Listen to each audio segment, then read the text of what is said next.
This issue, there's a lot there. Yeah. So, well, let's start here. Let's start on Doge, because here's part of what is going on with Elon Musk. The Washington Post says these mass firings are backfiring because they say dismissals have been so chaotic and rushed. Termination letters often listed wrong start dates, wrong jobs, or left the agency name blank, as if a form letter hadn't been properly filled out. Some workers are notified their own bosses that they've been fired. Is there some wisdom in slowing down? Well, and being more scalpel-like? I think American voters like the intensity and the focus that they've seen from 30-some days of this administration, going about doing the things they told the voters they were going to do, doing the things they were elected to do. What was the polling? I think I saw just recently, 70% of Americans think President Trump is doing what he said he was going to do.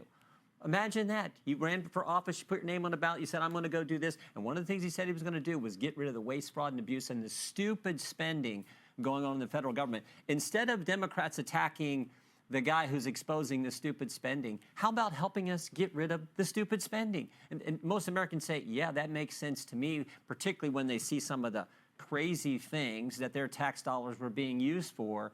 I always point to Sesame Street in Iraq, you know, Bert and Ernie and Big Bird in Baghdad on Baghdad TV. Not really the best use of money when you look at the deficits we've been running and the debt that we've piled up. Well, do you worry, though, that goodwill that the American people are like, yes, I need to know what's going on with my tax dollars, and no, I'm not okay with a lot of this stuff. Federal workers haven't been the most empathetic characters for a lot of Americans, but now they're starting to hear their stories that entire offices are wiped out, people are crying, they're completely unnerved and have no idea how their agencies are going to run. Shannon, I grabbed this headline, National Parks in Chaos after today's Washington Post story. Here's the first paragraph. California National Park, a Trump administration fired the only locksmith on staff. Next sentence, he was fired. He was the sole employee with keys and institutional knowledge needed to rescue visitors from locked restrooms. Now, if that isn't, I mean, that's the best you can do. The real question is, how do visitors get locked in restrooms? I mean, this is how ridiculous some of this thing is. So maybe there have been some mistakes made, but I think the intensity and the focus on getting rid of the wasteful spending, the one guy who can unlock people who somehow get locked in a restroom at a national park, this is ridiculous. So the arguments I think you're seeing from the left are pretty darn crazy when you think about, oh, we're spending money for the crazy things of trans comic opera and wherever. I mean, come on. But do you worry that people, they're with you when they hear that, but then when they start to see things like Elon Musk putting out a tweet saying, everyone's getting an email, and you got to respond with 5 things you got done last week, copy your manager, or we're going to count, if you don't respond, we're going to count that as a resignation.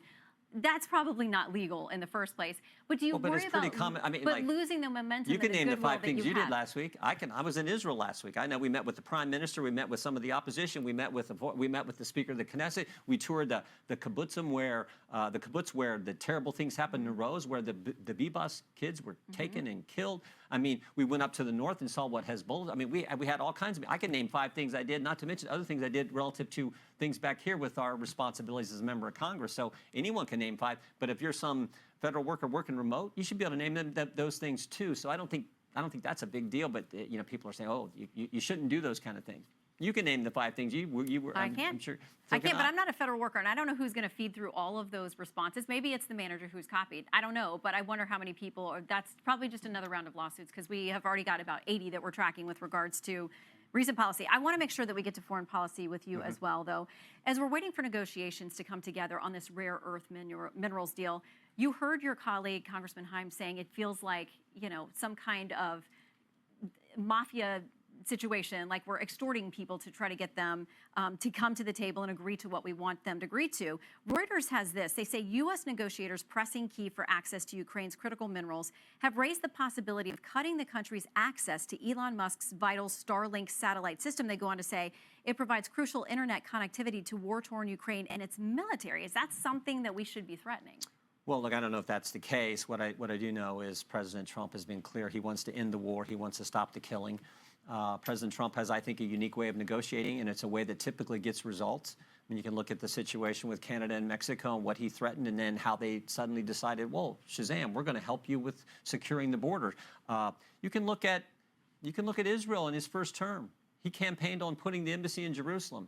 And when he gets in office, all the people at the State Department, they think they're smarter than you and I and all the people across this country, all those people at the State Department said, President, you really shouldn't do that. Because that's what every other president had done when they had campaigned on. President Trump said, I told the American people I was going to do it.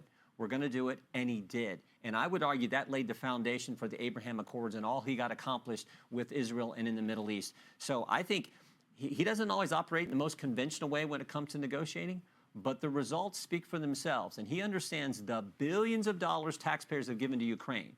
And by the way, what's the goal been? What was our objective all along? Was it to get them out of the eastern, drive Russia out of the eastern region of Ukraine? Was it to get back Crimea? Do you know how long Russia's had Crimea? 14 years, or excuse me, 11 years ago, next month it'll be 11 years that they took it under Obama. Is that the goal? No one could ever define the goal, but money just kept flowing. And President Trump says this has to end, and he's working on doing that and doing it in a way that I think is beneficial to Ukraine and certainly beneficial to the American taxpayer. Okay, a quick question on money flowing, but here domestically, because you guys got to get together on this budget deal. Yeah. The New York Times reports on the House version, the budget that Speaker Johnson has negotiated for the next decade calls for around $880 billion in cuts to Medicaid.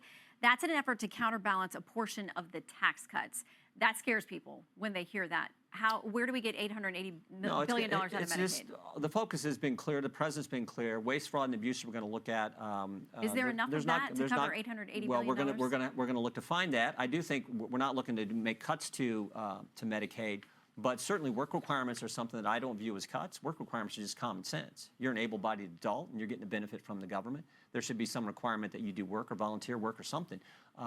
We have that in other parts of our government payment systems where people are getting aid from the taxpayer. I think that makes sense. So, look, our plan is pretty basic: cut taxes, cut some spending, help the national defense, and secure the border. Exactly what we told the voters we were going to do. That's what's in our plan. The budget resolution will allow us to accomplish that. I hope it's going to pass this week. The math is going to be tough, as not only on the budget, but on the votes as well. So we'll be watching. But Chairman, thank you for coming in. Good to see you.